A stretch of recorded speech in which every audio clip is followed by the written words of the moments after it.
Assalamualaikum warahmatullahi wabarakatuh. Kembali ketemu dengan saya, Tusa Rumahan. Di tangan saya ini adalah HP Oppo A37.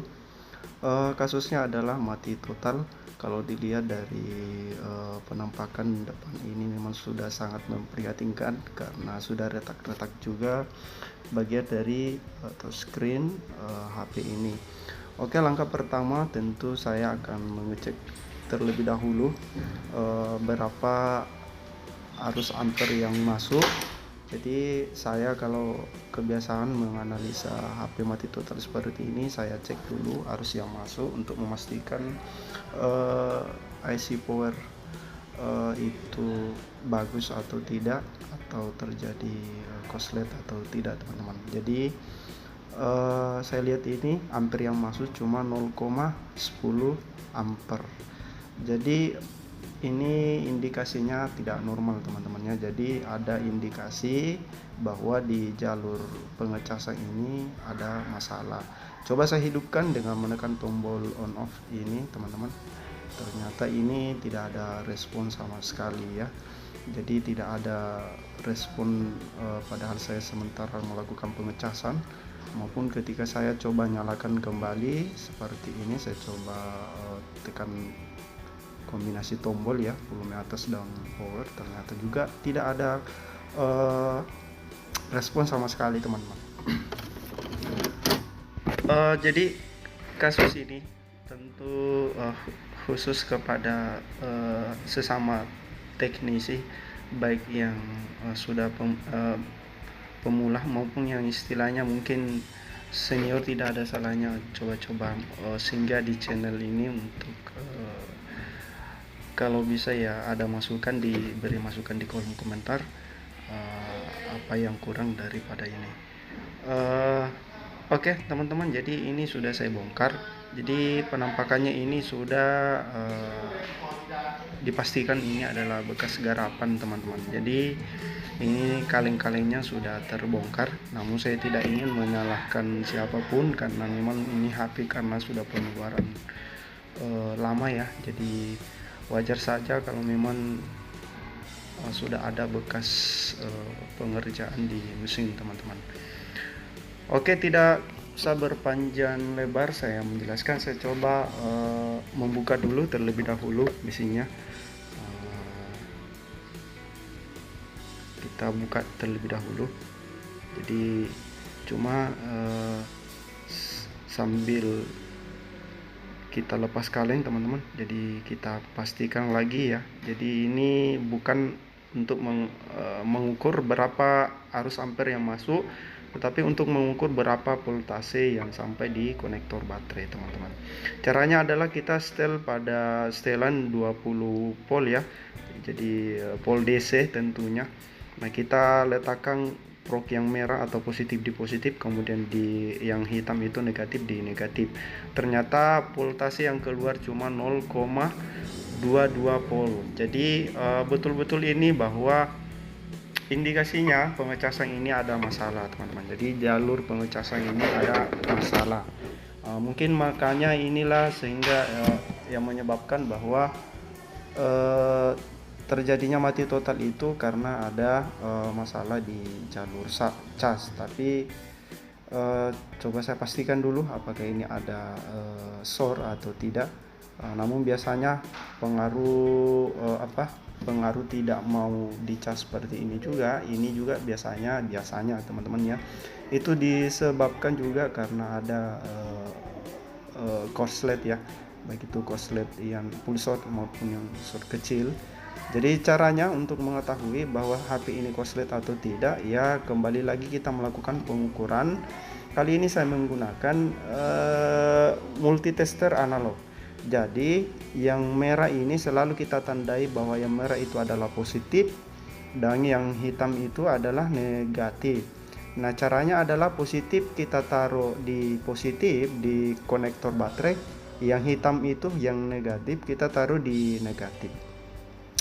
Tentu ketika kita letakkan sesuai dengan positif di positif, negatif di negatif, tentu itu pasti ada pergerakan. Tapi ketika sebaliknya kita balik, yang hitam itu kita taruh di kutub positif baterai, konektor baterai, dan yang positif kita taruh di yang negatif, maka inilah yang tidak boleh ada pergerakan sama sekali teman-teman ya. Jadi kalau ada pergerakan seperti ini, ada sedikit pergerakan sekian mili, jadi ini indikasi bahwa ada yang short. Jadi ada yang short di jalur pengecasan teman-teman.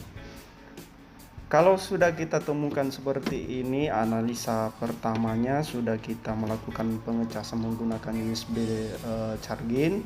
Kita sudah tahu bahwa arus yang masuk itu 0,010 ampere.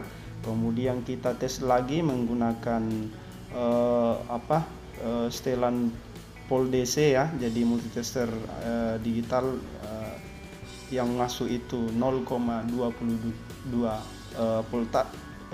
volt, maka sudah dipastikan bahwa ada masalah di jalur pengecasan. Kalau sudah seperti itu teman-teman, kita bongkar saja mesinnya.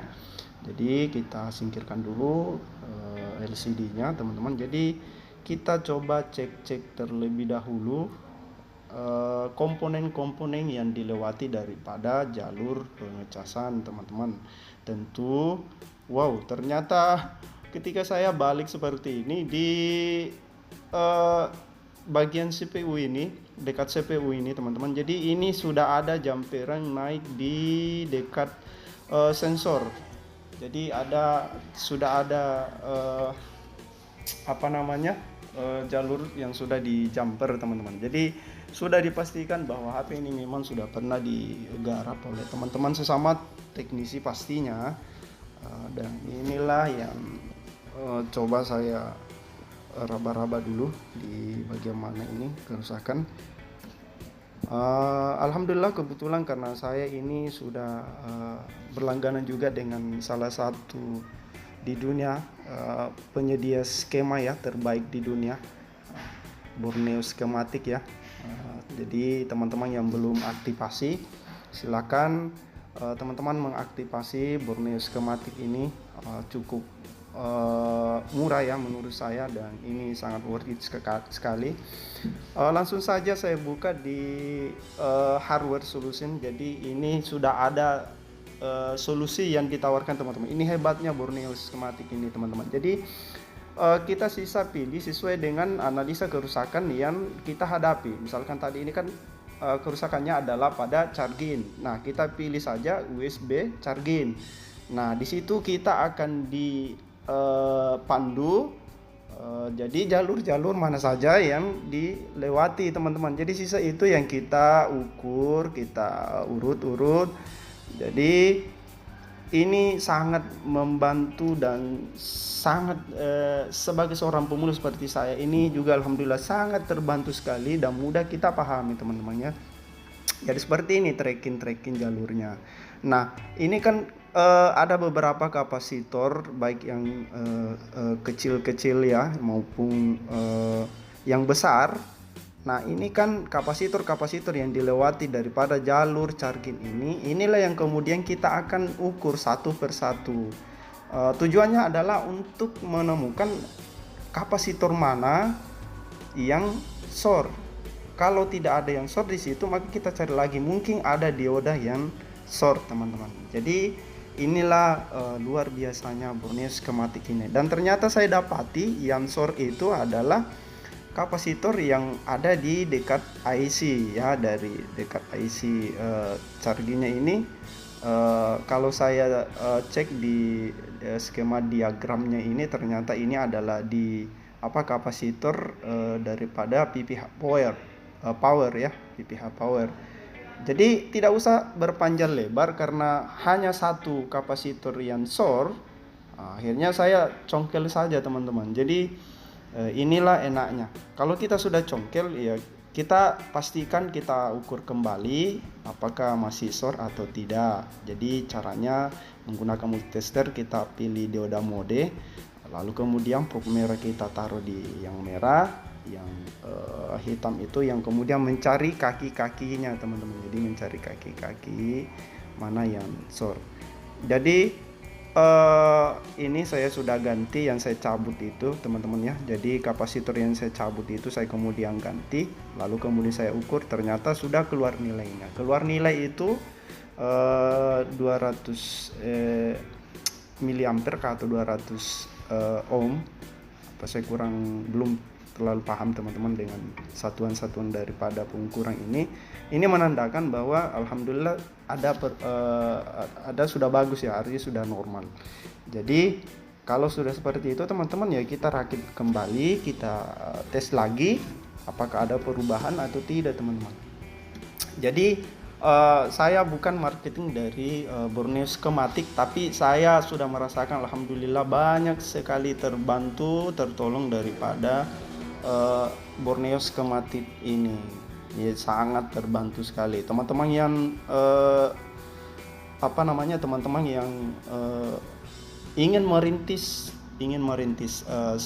jasa servis HP seperti ini, silakan teman-teman aktifkan. Nah, saya ukur dan alhamdulillah sambil saya cas, saya ukur ternyata masuk 4,20 volt. Jadi ini sudah masuk teman-teman. Jadi itu harusnya masuk. Nah, ternyata ada lagi kendala teman-teman. Jadi kendalanya ketika dicas seperti ini ada hanya muncul logo baterai seperti ini, lalu kemudian mati lagi seperti ini ya. Coba saya, siapa tahu ini pengaruh dari soket ya. Mungkin saya coba tekan-tekan dulu baterainya teman-teman, apakah ini tetap seperti ini. Oke. Jadi kalau sudah seperti ini indikasi bahwa HP ini alhamdulillah sudah artinya sudah ada perubahan, istilahnya dan tadinya mati total, ini alhamdulillah jadi sudah ada perubahan, artinya ada indikasi insyaallah akan baik teman-teman ya. Jadi kalau teman-teman menghadapi hal-hal seperti ini ya, khusus ya, jadi khusus untuk teknisi. Kalau yang senior kan sudah ya namanya senior teman-teman ya. Jadi kita ini khusus berbagi sesama tuser rumahan. Saya ini sesama tuser pemula ya, sesama tuser pemula. Oke, kalau kita dapati kasus seperti itu, ketika dicas hanya muncul logo baterai seperti itu, teman-teman coba kita suntik tegangan dulu. Coba kita suntik tegangan ya di baterainya. Jadi kasus seperti itu teman-teman, seperti ini alhamdulillah sudah selesai. Saya tadi lupa ya, jadi di baterai itu teman-teman ada fuse ya, fuse, apakah fuse namanya, itu yang kemudian kita jumper. Jadi di situ ada resistor atau apakah kodenya kadang Q atau R, yang sering kita kenal dengan fuse di baterai itu kemudian kita jumper. Jadi alhamdulillah ternyata ini masuk ya. Jadi ini masuk. Coba saya hidupkan, saya nyalakan, alhamdulillah sudah muncul output seperti ini. Jadi mohon maaf teman-teman, pengerjaan di baterai itu yang saya jumper di fuse-nya itu saya lupa rekam teman-temannya. Jadi maklum karena kita merekamnya ini hanya pakai menggunakan handphone ya, handphone yang seadanya. Ternyata yang penting dong ya teman-temannya. Jadi ini sudah nyala dan ada indikasi pengecasan masuk. Coba saja saya tekan ini teman-teman ya. Jadi ini sudah nyala alhamdulillah. Jadi kasusnya sudah nyala teman-teman. Mudah-mudahan ini dapat bermanfaat. Jadi ini perangkatnya Oppo A37F. Jadi ini jelas Oppo A37F. Mudah-mudahan ini dapat membantu untuk teman-teman tetap semangat. Teman-teman yang masih pemula jangan lupa jika ada hasil insyaallah kita sedekah sedikit-sedikit. Assalamualaikum warahmatullahi wabarakatuh.